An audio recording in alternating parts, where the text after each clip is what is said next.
Good evening. I don't know why you guys look so tired. We're 2 days early.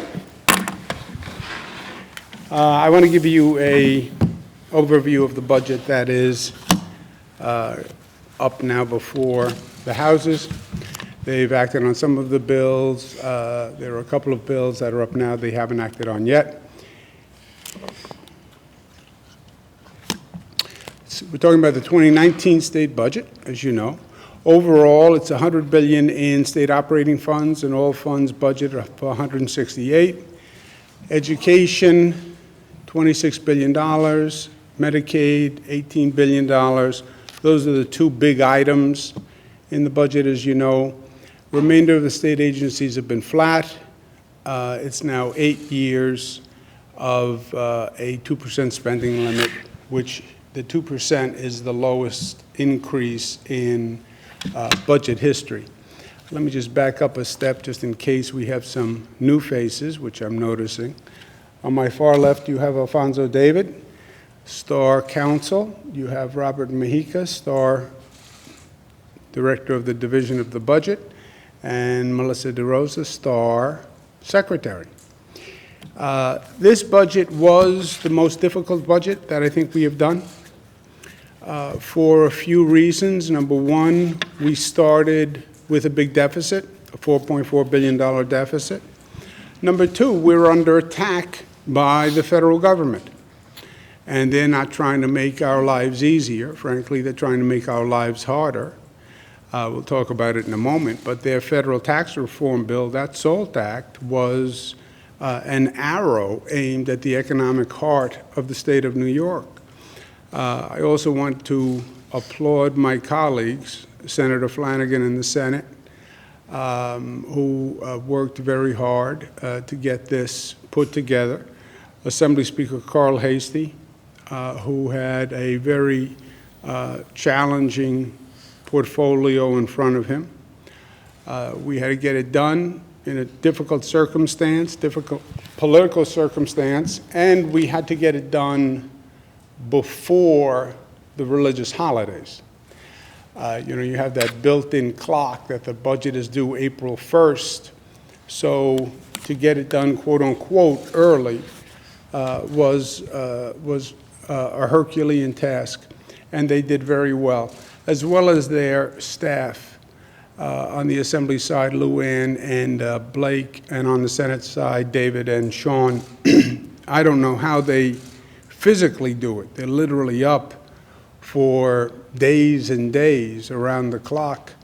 So I don't even know how they get the physical stamina to do it, my team included. But kudos go to all of them, because this was a very, very difficult budget. As I said, $4.4 billion deficit in a hostile political circumstance. The budget hit the priorities that we had set out. When we started, we said, number one, we had to defend against that federal tax increase. Number two, invest in education. Three, fight sexual harassment. Four, protect our democratic process. Safeguard the environment and grow the economy. On the federal attack on our economy through the tax code, which I hope by now all of you know, the federal tax code had a provision that would eliminate the deductibility of state and local taxes, hence the acronym SALT.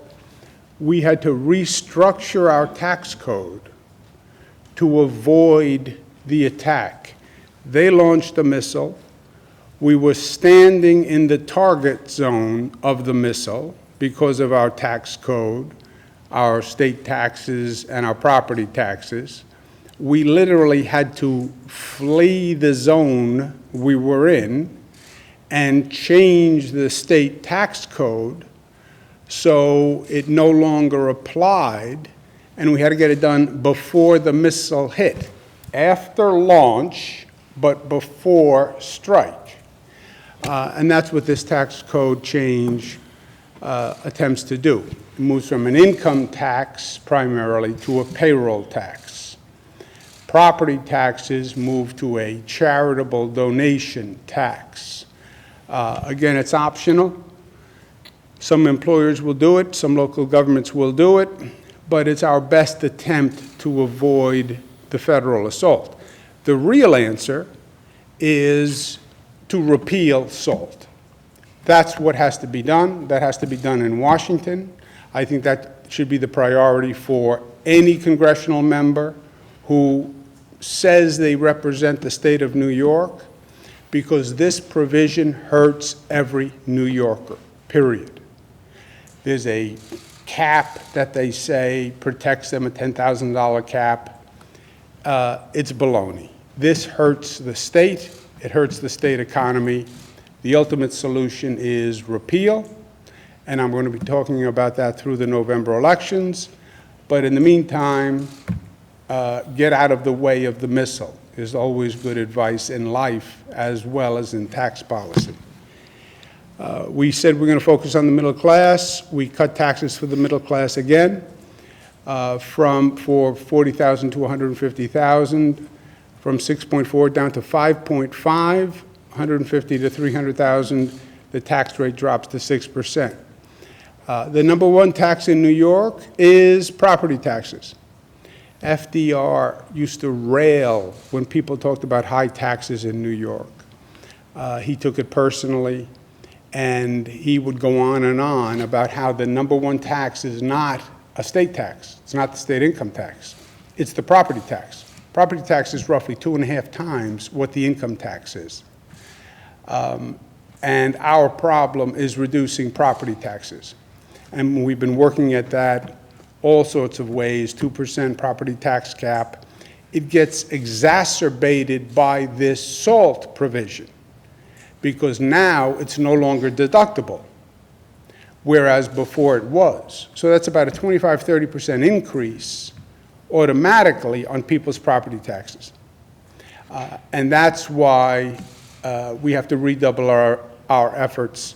And the shared services panels that says to local governments, just find a way to find efficiencies and work together and save money. It's common sense. Everyone has done it. It's not that hard. It breaks the culture, because I'm my own town and I don't really want to share with the other town. We have to, because we have to bring down costs. Invest in education, over $1 billion more for education. That's a $26.7 billion total. $50 million more for community schools. That's a total now of $200 million for community schools. I'm very proud of that. That says focus resources on the schools that need it most, and understand that they need a holistic approach, a comprehensive approach, because they're not just a school.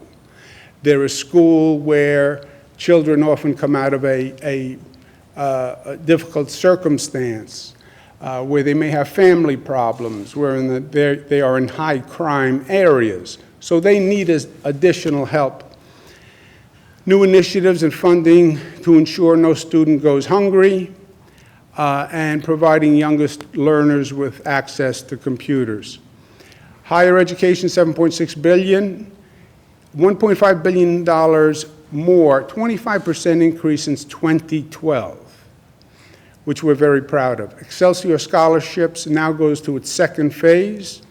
Families up to $110,000, free college tuition at SUNY schools, state schools, SUNY or CUNY. Well, $110,000 is a lot of money. It's really not if you are putting 1 or 2 children through college. And this is a program that goes right to helping the middle class. Advances for the women's agenda. We have a national scandal that has been revealed over weeks. We have revelations of deep-seated sexual harassment against women. It's the Me Too movement. It's every week another woman coming forward and telling her story, and I have tremendous respect for the women who have the courage to come forward. But it says to the nation, once the problem is revealed, do something about it, right? You're journalists. You reveal a problem. Why? So government can respond. This nation, the silence has been deafening on this issue. You are now on notice of a rampant pattern of sexual harassment in every industry. Literally, you can go right across the board. And the nation has done nothing. I said in the State of the State, once again, New York State should lead. That's our role. Here's a new complex issue.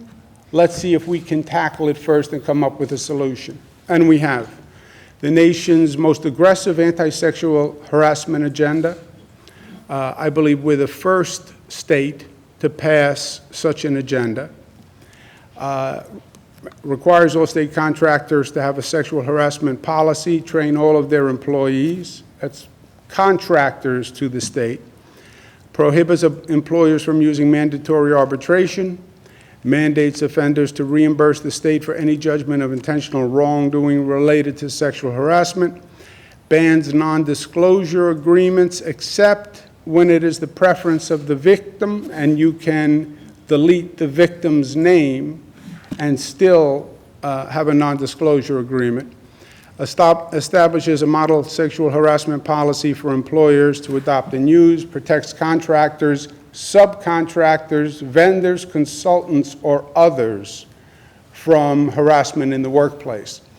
Many people are no longer employees. They're independent contractors, they're freelancers, etc. The normal sexual harassment against an employee laws don't apply.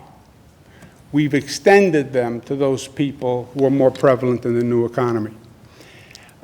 We also have penalties, increased penalties for sextortion.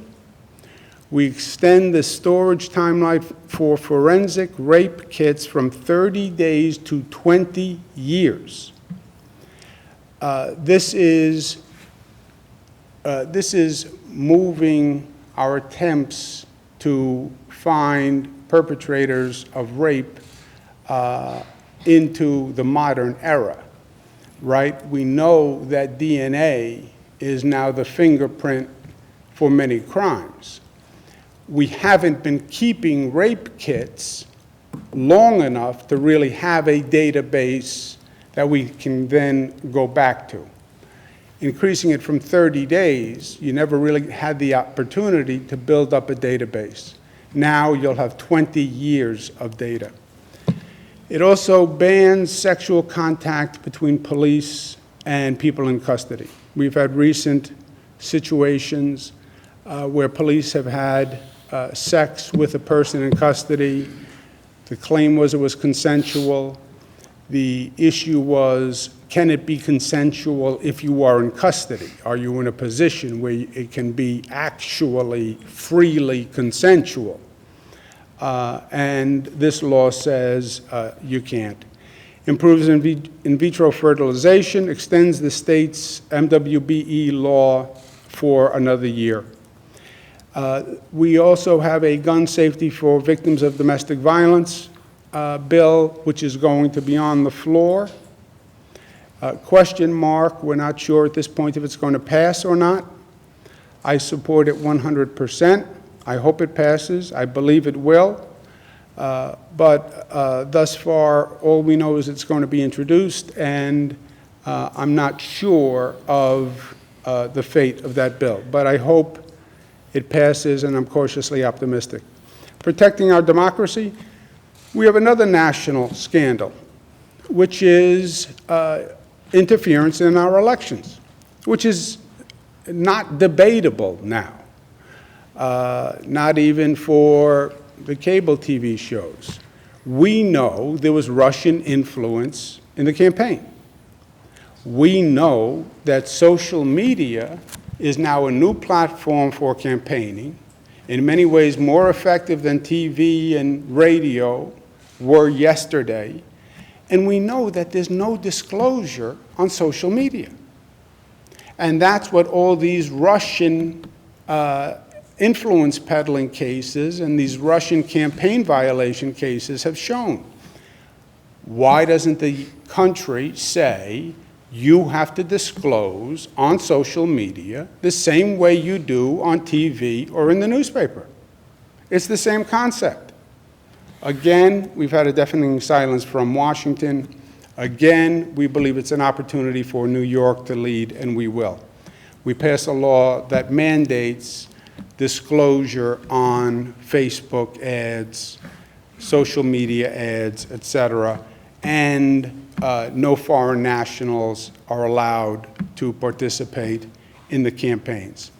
Environmental agenda, we have the $2.5 billion clean water infrastructure, $300 million environmental protection fund, which is a high.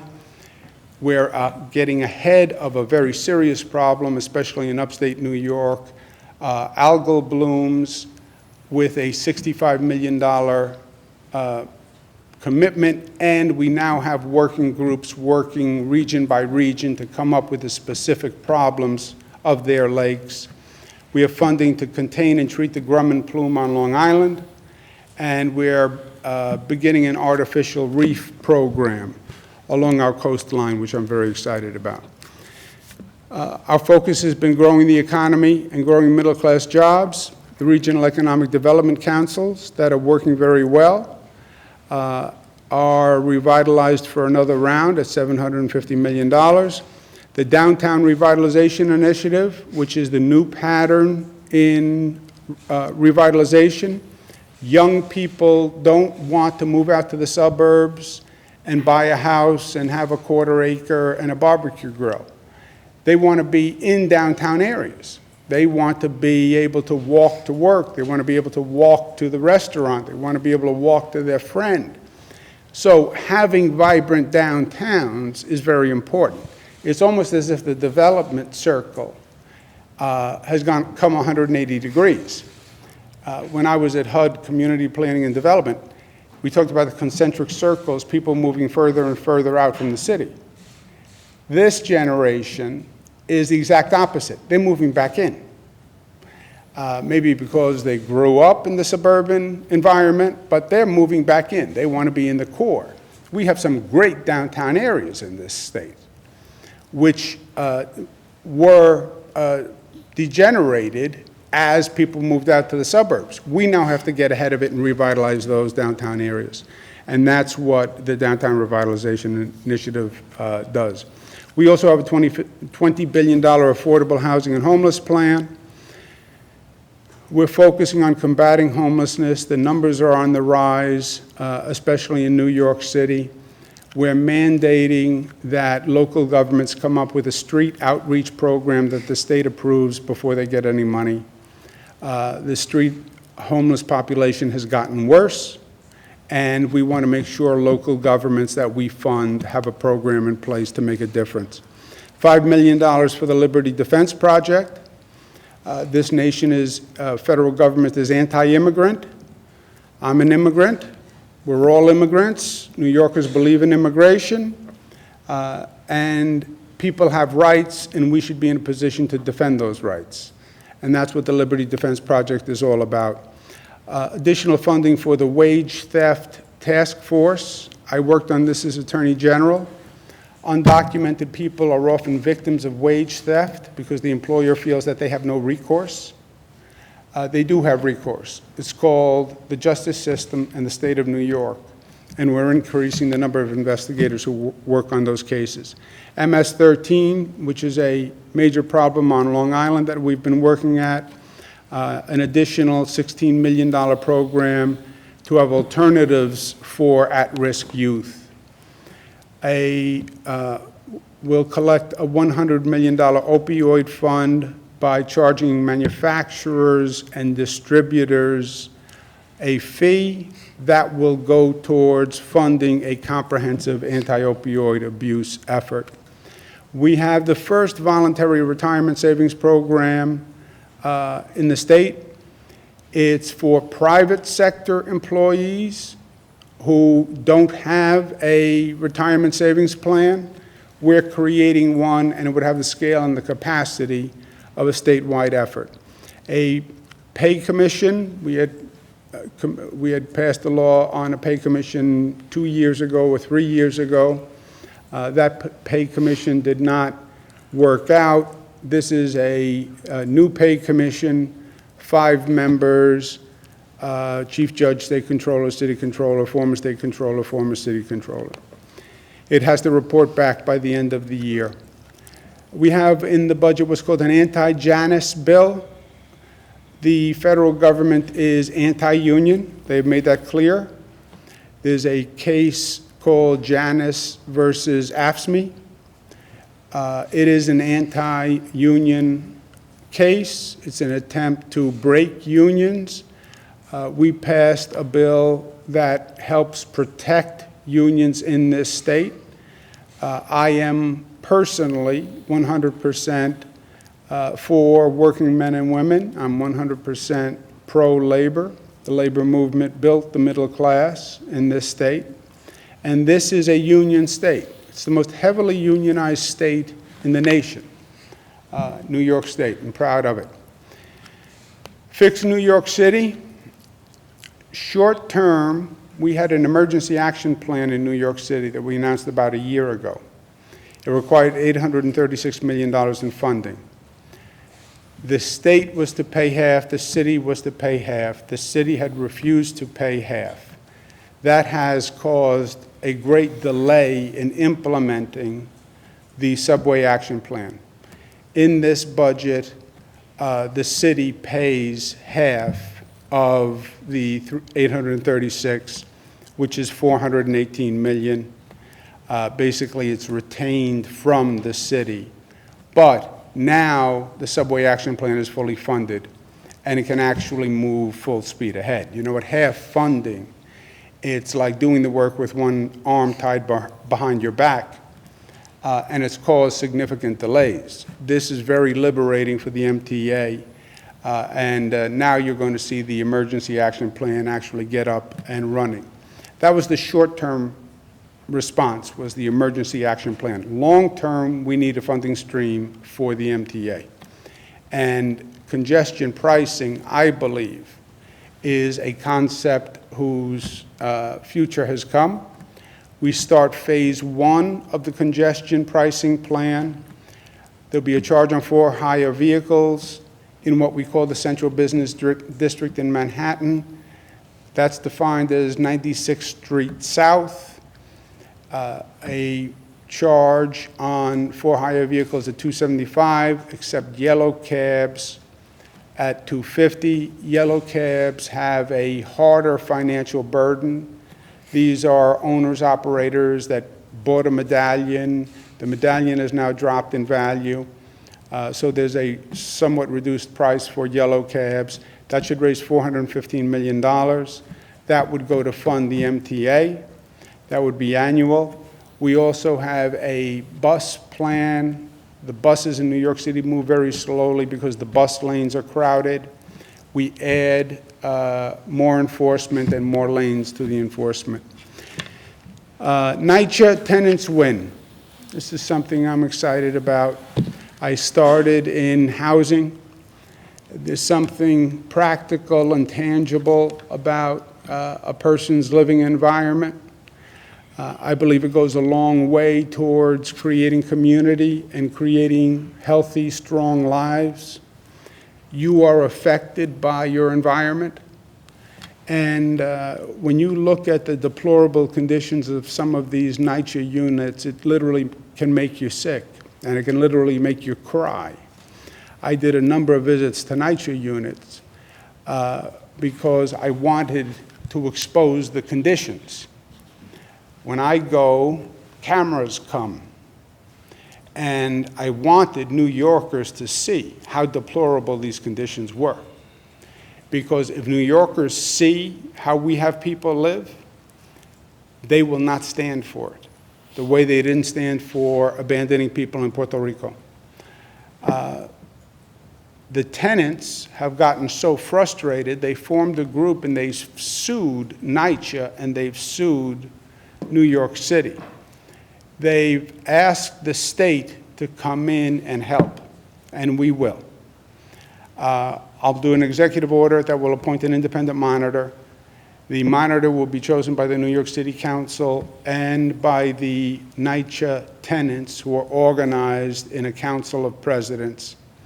The New York City Controller will be part of the process, will work with the monitor. The monitor will pick an independent contractor who will come in and prioritize work and actually get it done. We have $250 million more for NYCHA in this budget. That's a total commitment from New York City of $550 million. We are going to pair that with design build authority for NYCHA, which will allow them to move even faster. Remember, the state government has no legal role or legal responsibility in public housing. There are 150 public housing authorities in the state. We never fund any significantly. It's a federally funded program. It's locally managed, so it's always the federal government and the local government.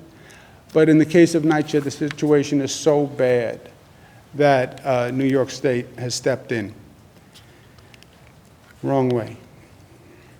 Rikers Island is an ongoing civil rights abuse.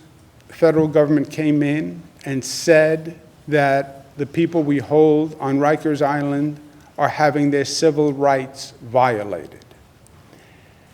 This, in New York State, the progressive capital of the nation, the city came up with a plan that said it's going to take us 10 years to close Rikers. 10 years, about another 100,000 people would go through Rikers. It is abusive, it is dangerous, more assaults, more deaths than any jail in the state. 10 years is unacceptable. We're building a new airport, LaGuardia Airport, in about 4 years. It can't take you 10 years to build a jail if you're really serious about doing it. We're going to bring design build authority to Rikers, couple it with SCOX, which is the state agency that regulates Rikers Island, to develop a shorter time period. Brooklyn-Queens Expressway needs rebuilding. I don't know how many of you are familiar with the geography there, but the BQE is an essential thoroughfare, and closing the BQE and trying to route traffic through downtown Brooklyn would be a nightmare. So this is going to be a very challenging road construction project. We have done challenging road construction projects. The Tappan Zee replacement is probably the most notable. We will provide design build authority for the BQE. The state will work with the city, local government, transportation authority to come up with a design build plan that maximizes the savings and reduces the time. Remember also the design build for NYCHA, BQE and Rikers saves an extraordinary amount of money for New York City. I want to thank the New York City Council and the new speaker, Corey Johnson, who has been very helpful. We've met a few times. The council was very helpful in disclosing the abuses at NYCHA. They had some hearings that were just mind-boggling, that disclosed the incompetence at NYCHA on such basic things as lead paint, which is a poison for children. So I want to thank the council for their revelation of some of these issues and their help in resolving them. This budget also has something that I'm excited about in terms of reform on a somewhat policy geeky level. Everybody talks about education funding. The real issue on education is not the total amount of funding from the state. The state spends more money than any state in the United States per pupil. We spend twice the national average, okay? So we spend more money than anyone. The real issue is the distribution of that money, because we have an education inequality problem in this state. You know, they talk about income inequality as a problem, which it is. Well, maybe we live in a poor nation. No, we don't. We live in the richest nation on the globe. It's a distribution issue. You have more millionaires and billionaires, and you have more people living in poverty. You have the wealth, you distribute it poorly. Education is the same thing. We're spending more than any other state. It's the distribution. Well, how does the money get distributed? CFE, foundation aid, it's all baloney. It gets distributed regionally. New York City gets this percent, Long Island gets this percent, upstate gets this percent. It's worked that way for 20 years. And how do they distribute the money? School by school. Nobody knows. How can that be? Nobody knows. It's up to the local school district. Well, how do they count poverty? How do they count the performance of the school? How do they count demographic factors? Who knows? We say this year, you have to start providing school by school funding, pupil by pupil. We know the range of spending is from $11,000 per pupil to $33,000 per pupil. That's the range of spending in the state. Well, how are we making these decisions? And how do we equalize the funding? First, you have to know what the funding is. So let's get a school-by-school breakdown. New York City, for example, has 1,600 schools. Some are high-performing in wealthier neighborhoods. Some are chronically failing in poorer neighborhoods. How much do we fund each school? How much do we fund each pupil? You don't know right now.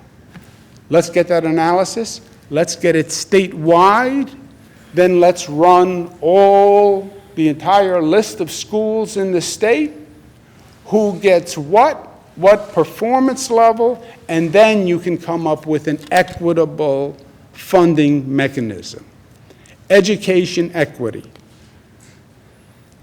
Penn Station, we're in the middle of a redesign. ESD and MTA are moving ahead on planning. This is not just a transportation issue, this is a public safety issue. Current Penn Station is dangerous, especially in this age of terrorism. There are two private owners that are involved, Madison Square Garden and the owner of 2 Penn Plaza. We've notified them that the state has the possible use of eminent domain in this matter, where the state could condemn as a public safety issue. The owners of Madison Square Garden and 2 Penn have been very cooperative, and we're negotiating with them, and we're going to come up with a plan on an expedited basis to both improve Penn, but also make it safer. And part of making it safer is access and egress inside and outside of Penn. Across the street, we're building the new Farley Moynihan train hall, which is going to be great, but that's a few years away. And that doesn't substitute for fixing Penn. We will have finally, the train to the plane approved, hopefully, tonight. This has been the long talked about, we need a train to a plane. We're the only, New York City is the only city that doesn't have a train to the plane. And this would actually approve the train from LaGuardia to Long Island Railroad to Manhattan. Hudson River Park is the west side of Manhattan. It was a magnificent undertaking. My father started it with Mayor Dinkins, and it was a vision to put a park along the whole west side of Manhattan. Riding trails, walking trails, all green. At that time, the west side of Manhattan was deteriorated. It was piers, it was dangerous. And they started the Hudson River Park. The park was supposed to be finished in 2003, okay? So we're only about 15 years late. There have been a number of disputes, a number of private disputes. I stepped in and actually helped resolve the last dispute. They have a finalized plan. It's 50-50 New York City, New York State. The state will appropriate $50 million in this budget to fund the plan and finish Hudson Park. The city must fund their $50 million in the budget as a match to the state. All of our construction projects are proceeding and are funded in this budget. We have a $100 billion infrastructure transportation program in this state. To put that in focus, President Trump, his infrastructure program for the nation comes down to $200 billion. We're at $100 billion just in New York. That's how aggressive this program is, and it's working. And it's working all across the state. The budget also includes a $1 million coyote rescue and rehabilitation and replacement program. This was a last-minute add. There was an issue here locally that really brought it to our attention. And frankly, I spoke to the DEC commissioner, and we didn't have such an effort. But I just wanted to show you our ability to adjust quickly and think on our feet. And although the budget's planned for months, when something pops up, we're there. We're quick, we adjust, and that's what we did with the Coyote Fund.